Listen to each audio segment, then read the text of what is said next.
Muy buenas chiquitines, nos encontramos en otra emisión más de este bellísimo programa llamado El Baúl de los Horrores y hoy, es el final de la primer parte de este ciclo dedicado a las adaptaciones menos conocidas o menos quemadas de Stephen King, aunque acá en este caso lo de no tan quemadas no aplica tanto porque acá hay fuego por todos lados. Esta es medianamente conocida, así que estaría haciendo un poquito de trampa y a la vez no dentro de lo que cabe, pero me pareció ideal cerrar esta primera parte con Firestarter, conocida por acá como Llamas de Venganza. Y digo que es medianamente conocida por cosas que nada tienen que ver con el argumento, como por ejemplo la música de Tangerine Dreams, y por ser uno de los primeros protagónicos de Drew Barrymore en sus años dorados. Esta película, por lo que se sabe, iba a ser dirigida por John Carpenter, pero pasa que en el tiempo en que le ofrecieron dirigir Firestarter, allá por el año 1981 si no me equivoco, él se encontraba trabajando en The Thing y tenía muy poco presupuesto de sobra, pero que aún así puso dos condiciones para que él la dirija. La primera, que el libro solamente sea un concepto y que el screenplay sea algo diferente, y la segunda es que quería trabajar con Richard Dreyfuss, a quien probablemente muchos conozcan por su excelente papel en Tiburón. Pero por cuestiones presupuestarias las cosas no se dieron y le terminaron dando lugar a Mark L. Lester, que honestamente no sé qué carajos le pasó, que fue de dirigir obras de culto como Curso de 1984 a dirigir porquerías como Poseidón Rex. Igual, siempre tuve curiosidad por ver cómo hubiese quedado la película si lo hubiese dirigido Carpenter. Esta película también vendría a formar parte de lo que yo llamo el Círculo Laurentiis. Adaptaciones que salieron bajo la productora de Dino De Laurentiis como Silver Bullet, Maximum Overdrive, que de hecho ya la reseñé en este canal hace un montón de tiempo ya, The Dead Zone, El Ojo del Gato y Sometimes They Come Back. Váyanse poniendo un poco de crema, porque la cosa va a estar que arde, porque hoy veremos Firestarter.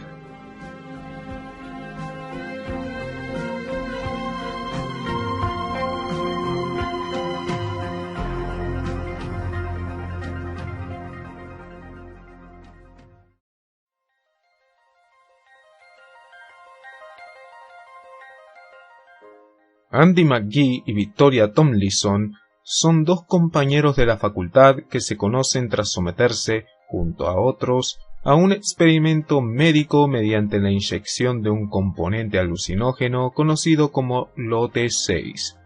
Como resultado de dicho experimento, en donde los demás mueren, ambos desarrollan poderes psíquicos. Vicky puede leer la mente y Andy puede inducir la hipnosis. Fruto de su relación nace Charlene McGee, con grandes habilidades piroquinéticas, o séase que es capaz de incendiar cosas con la mente, habilidades que todavía no ha conseguido controlar y que hace que sea perseguida por un grupo de científicos que quieren experimentar con ella.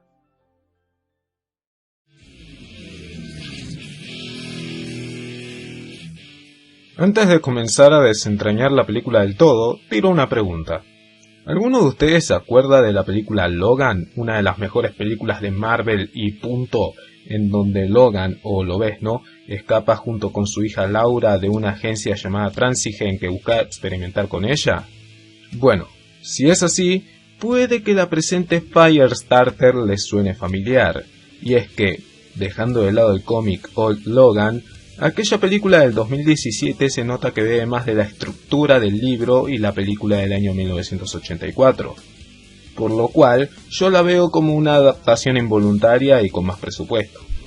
En fin, en el inicio de la película nos situamos en Washington DC, y por ahí llegaríamos a sospechar que veremos primero los experimentos con la pareja y que la trama siga un curso normal. Pero la realidad es que arranca ya cuando gran parte del desmán está hecho. Es decir, cuando vemos a Andy escapando junto con su hija Charlene de estos científicos.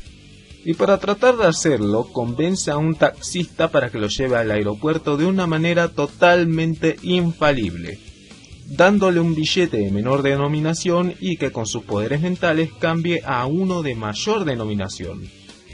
Sé que soy el primero en quejarse de que una película arranque de manera desordenada, mostrándonos el hecho pero no lo que lo originó. Pero en este caso surte en el espectador el efecto buscado de desconcertarlo y que al mismo tiempo le den ganas de seguir mirando la película y desentrañar el por qué escapan y por qué estos científicos que, si bien buscan a los dos, es a la niña a la que más buscan. ¿Qué carajos quieren de ella? ¿En qué los puede beneficiar una niña que a duras penas pasa los 10 años? Y de un momento a otro, la película comienza a contar el origen del conflicto una vez que el espectador muerde el anzuelo, para, nuevamente, intercalarse nuevamente una escena ya después del origen del mismo, cuando llegan al aeropuerto y Charlene trata de defender a una embarazada de un agente de la policía, dando una muestra fehaciente de que puede controlar sus habilidades, pero no las intensidades de la misma, llegando así a representar un peligro tanto para ella y su padre como para los demás, por más de que lo haga con buenas o malas intenciones. Una vez centrados en materia, la película pela la hilacha de lo que realmente es, una película dramática de ciencia ficción más que una película de terror propiamente dicha. Por esto mismo es que siempre me pareció bastante absurdo calificarla como una película de terror, siendo que a nivel argumental tiene elementos trágicos o dramáticos como la muerte de la madre de Charlene y la huida desesperada junto con su papá, con tal de protegerse el uno al otro, y elementos de películas de corte road movie, siendo que a partir del segundo acto vemos a nuestros protagonistas en la carretera e interactuando no solamente con ellos mismos, sino que también conociendo a una pareja de ancianos a los cuales se afilian y estos juran protegerlos de las garras de estos científicos. Sin embargo, el argumento da un giro interesante al inicio del tercer acto al cual llega muy pronto a mi parecer, y que es que los atrapan y comienzan a experimentar con ellos. En sí, el argumento de Stanley Mann y Stephen King es uno que pone a prueba al espectador para ver cuánta atención está prestando al mismo. Sí, aunque suene a una puta locura, es eso, ya que al intercalarse las escenas del antes y el después en la primera mitad de la película, se generan dudas que son respondidas con un flashback al pasado, como por ejemplo, el por qué la madre de Charlene no los acompaña y ¡pimba!, la mataron. Sin embargo, no todo es perfecto, ya que si bien al inicio del segundo acto todo se vuelve más o menos lineal, sin recurrir a los flashbacks, es uno con varios momentos muertos, y que termina de manera muy apresurada, y el final del tercer acto y por consecuente el final de la película, que si bien no se pierde el clímax y hace gala del estallido de ira de Charlene, o sea, el que venía conteniendo, es uno que cuenta con un giro final más que evidente al hacer ver como el villano a un personaje más que obvio y que, como es evidente, nuevamente, obtiene su merecido. Es un guión, pese a sus pocas falencias, uno no sé si creativo, pero sí uno muy ingenioso y que sabe mantener enganchado al espectador la mayor parte del tiempo. La película avanza a un ritmo rápido, sin tantas vueltas, pero como dije previamente, los actos se pueden llegar a sentir como que terminan de una manera muy apresurada, y por escasos momentos el clima se pierde.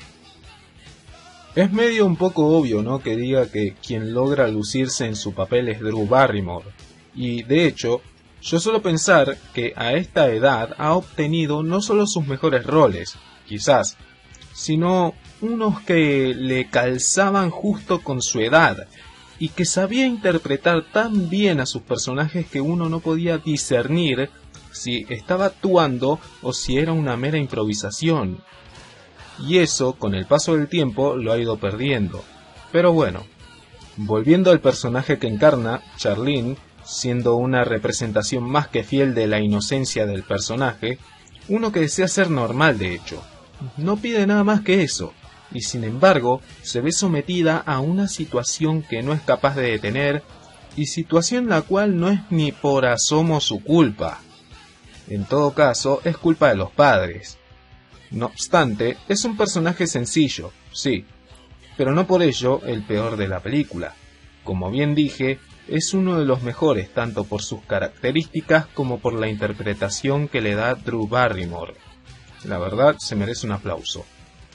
David Keith, como el padre de Charlene, me parece un personaje interpretado de una manera muy convincente. Analizando sus gestos, uno mismo se da cuenta de que el personaje en sí mismo cae en cuenta de que todo se hubiese evitado si hubiese usado condón. Si hubiese sido un poco más prudente como persona y hubiese evitado someterse a estos experimentos. No obstante, es uno que se nota muy preocupado por el pasar de su hija y que, aunque sus poderes no sean de la misma intensidad que los de su hija, aún así no se limita de advertirle sobre los peligros de estos y su uso desmedido. Y es uno que, sabiendo que tiene poderes aún incomprensibles para la ciencia y que podría haber seguido huyendo con su hija si así lo quisiese, prefiere hacer más uso del habla y del ingenio antes que hacerle daño a alguien físicamente. Y en los papeles de los malos de la película tenemos a Martin Sheen como el Capitán Hollister y a George C. Scott, quien es conocido más que nada por su excelente papel en The Changeling o Al final de la escalera, cuyo papel en esta película es de un villano muy poco discreto. Desde sus primeras apariciones sabemos que va a querer sacar tajada de la situación, y en parte su apariencia no es muy disimulada que digamos. Aparte, ya es cantado que si un asistente de un laboratorio tiene más de una interacción con X personaje, es porque quiere algo de él, y no por simple empatía. Y sus planes maquiavélicos se pudieron haber concretado si no hubiese sido por ese entrometido padre y los poderes de la antorcha humana de 10 años. Si bien me gusta hablar de los efectos especiales, remarcando cada pequeño detalle, en este caso quiero hacer foco en los efectos especiales pirotécnicos y su uso medido, ya que la mayoría de películas de estas características recurren a esta clase de efectos usándolos de una manera exagerada. Aquí, sin embargo, el manejo que le dan Mike Edmondson y James Fredberg es un uso medido, demostrando que Charlene puede controlar sus poderes, mas no la intensidad de los mismos, y dejar que sean contados los momentos incendiarios, haciendo más uso de otros poderes que posee, por ejemplo, el padre de Charlene, y la interacción entre los actores para que al final sí se desate el verdadero incendio que todos esperamos ver, y que es señal de cómo los efectos especiales se pueden conjugar de manera excelsa con la historia y el clímax de la misma sin llegar a la exageración. La música de Tangerine Dreams me gusta. El sintetizador se merece unos aplausos. No obstante, la música en sí es bastante calmada o de medio tempo la mayor parte de la película, encajando justo con la escena, pero nada más que eso, un mero acompañamiento, ya que como tal, las escenas generan clímax de suma tensión por sí solas gracias a los planos y la fotografía de las mismas, como los predominantes tonos rojizos y los primeros planos a Drew Barrymore, dando a entender que se viene un momento sumamente caliente en la película. En sí, la película puede dejar un buen sabor de boca al final en el espectador, siendo algo ya común en las adaptaciones de Stephen King. Pero esta, sin embargo, me resulta más convincente viendo desde su inicio por todo lo que han pasado los protagonistas y que ellos, en vez de guardárselo como un hecho personal, lo quieren exponer al mundo para darles a entender cómo los laboratorios experimentan con lo que no deben, y que aún así, pese a que quieren hacerlos ver como unos fenómenos, son personas comunes y corrientes. Lo que tanto anhelaba Charlene fue algo que ya era desde su concepción, alguien normal. En lo personal me agradan la mayoría de las locaciones de la película, siendo los campos de Lake Lure los que más se pueden llegar a apreciar. Sin embargo, lo que no me agrada del todo son los decorados del laboratorio. Yo puedo entender que la película no tenía un gran presupuesto, pero aún así se las hubiesen ingeniado para hacer de este escenario no tan caricaturizado. La dirección de Mark Lester es correcta, Tanto la dirección de cámaras como de cada uno de los personajes es más que aceptable, siendo este último punto el fuerte de la película. Cada quien sale a su debido tiempo y se les resta menos tiempo en pantalla a los que poca importancia tienen en la misma, dándole más tiempo a Drew Barrymore en pantalla, quien básicamente se roba toda la película.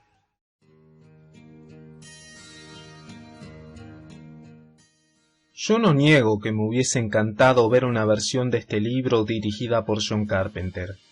Hasta me animaría a decir que no cabría duda alguna de que hubiese sido mejor que esta película, pero aún así, y en vista de que Carpenter declinó, tengo que admitir que pese a sus falencias, Firestarter me parece una película bien conseguida a nivel argumental, fotográfico y en efectos especiales, y, ¿por qué no?, la última gran película de Mark Lester teniendo en cuenta el vertedero de mierda que hizo años después.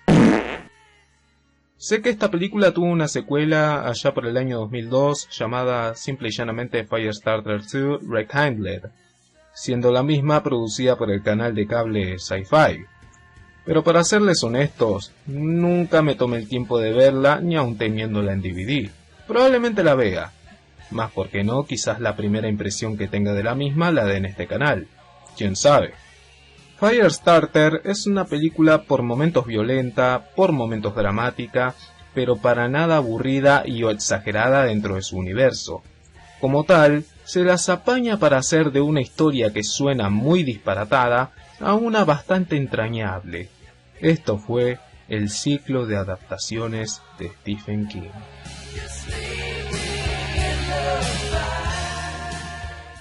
Y bueno, chiquitines, de esta manera concluyo el ciclo dedicado a adaptaciones menos conocidas de Stephen King.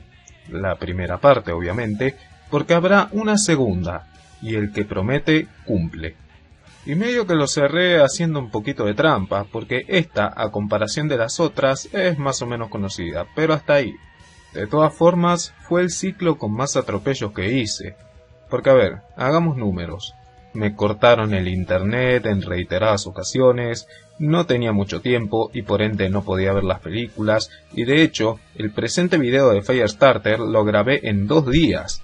Una parte un día y la otra, pues el otro día obviamente, por cuestiones de tiempo más que nada. Todo se estaba gestando como para que este ciclo no siga su curso, pero hey, hay que vencer a las adversidades con buena onda y paciencia. Y en mi caso con bastante paciencia, porque casi mato a alguien. No, mentira, no mato a nadie, ni a una mosca. Soy un pan de Dios. Y otra cosa que quiero decir antes de retirarme, que tipo rompepelotas, por Dios. He visto últimamente que hay gente nueva que recién se suma al canal, y que si bien yo aplaudo las quejas porque estamos en democracia y tenemos derecho a dar nuestra puta opinión, una cosa es expresarte y decir lo que pensás de X video, y otra cosa muy distinta, y esto ténganlo muy en claro, es ya querer que el creador cambie su contenido.